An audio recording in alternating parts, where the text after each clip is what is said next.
막상 보면 이게 이름을 불러서 반응을 하는 건지 그냥 소리에 반응을 하는 건지 또 애매하기도 하고.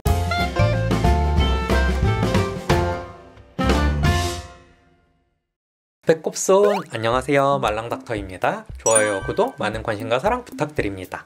아이 이름 지으셨어요? 뭐 쑥쑥이 튼튼이 이런 태명 말고 아이 이름이요. 아이 이름을 지어주고 나면 하루에도 수십 번씩 아이 이름을 부르게 되는데, 근데 얘네가 이 이름 부르는 걸 알아듣긴 하는 걸까요? 처음에는 전혀 모르는 것 같다가 아이가 크다 보면 어느 순간 이름을 부르면 반응을 하는 것 같기도 한데, 또 막상 보면 이게 이름을 불러서 반응을 하는 건지 그냥 소리에 반응을 하는 건지 또 애매하기도 하고, 그쵸? 세상에 이제 태어나서 모든 것들이 처음인 아이들은 당연히 이 이름이 자기 건 줄 모르겠죠. 그냥 옆에서 무슨 소리가 들리는구나 하고 생각하는 게 당연할 테고요. 청력 발달에 대해서는 전에 한번 얘기 드린 적이 있는데, 한 생후 일주일 되면 소리에 반응한다고 얘기 드린 적이 있어요. 그리고 엄마 아빠 목소리도 좋아하고요. 그리고 한 5개월 정도, 빠르면 4개월 정도서부터 아이 이름을 부르면 아이가 이쪽을 쳐다보는 것 같은 느낌을 받으실 수도 있어요. 다만 이때까지는 이름보다는 소리에 대한 반응이라고 보시는 편이 더 맞을 겁니다. 아이 이름을 불렀을 때 이름에 대해서 반응을 보이는 건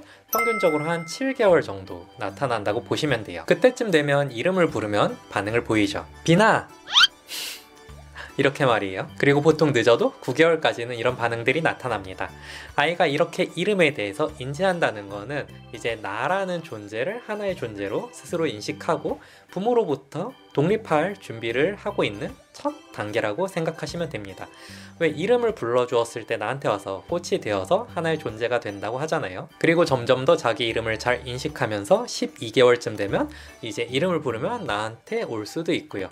만으로 3살쯤 되면 내 이름을 말할 수도 있게 됩니다. 근데 말이죠, 빠르면 4에서 5개월, 늦으면 한 9개월 정도가 돼야 이름을 알아듣는다고 하는데, 그러면 그 전에는 이름을 불러주는 게 아무 의미가 없는 걸까요? 당연히 그건 아니에요. 물론 보통의 경우 부모님들이 아이 이름을 잘 안 부르고 참을 수 있는 경우는 없죠.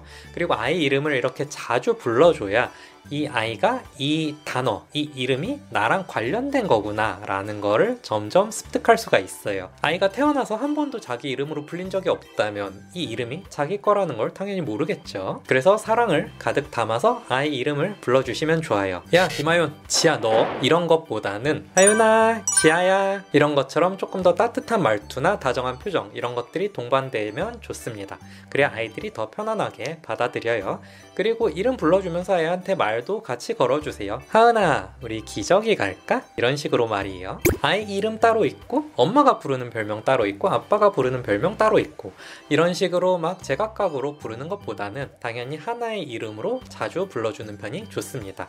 이것저것 막 듣다 보면 뭐가 내 이름인지 날 부르는 건지 헷갈리잖아요. 그리고 만약 생후 한 10개월 정도, 보통은 9에서 12개월 사이에 영유아 검진을 받을 때쯤, 그때쯤까지도 아이가 이름에 대해서 전혀 반응이 없다면 혹시 무슨 문제가 있는 건 아닌지 한 번 정도 병원에서 확인 받아보시는 게 좋긴 하겠습니다. 물론 이름에 대해서 반응이 없다는 이거 하나만 가지고 아이가 발달이 늦다 이렇게 평가하지는 않고 아이 행동에 대해서 종합적으로 판단을 하는 거니까 당장 벌써부터 조바심을 내지는 마시고 그냥 아이 이름 자주자주 많이 불러주세요. 오늘 제가 준비한 영상은 여기까지. 도움이 되셨길 바라며 다음에 다시 만나요. 감사합니다.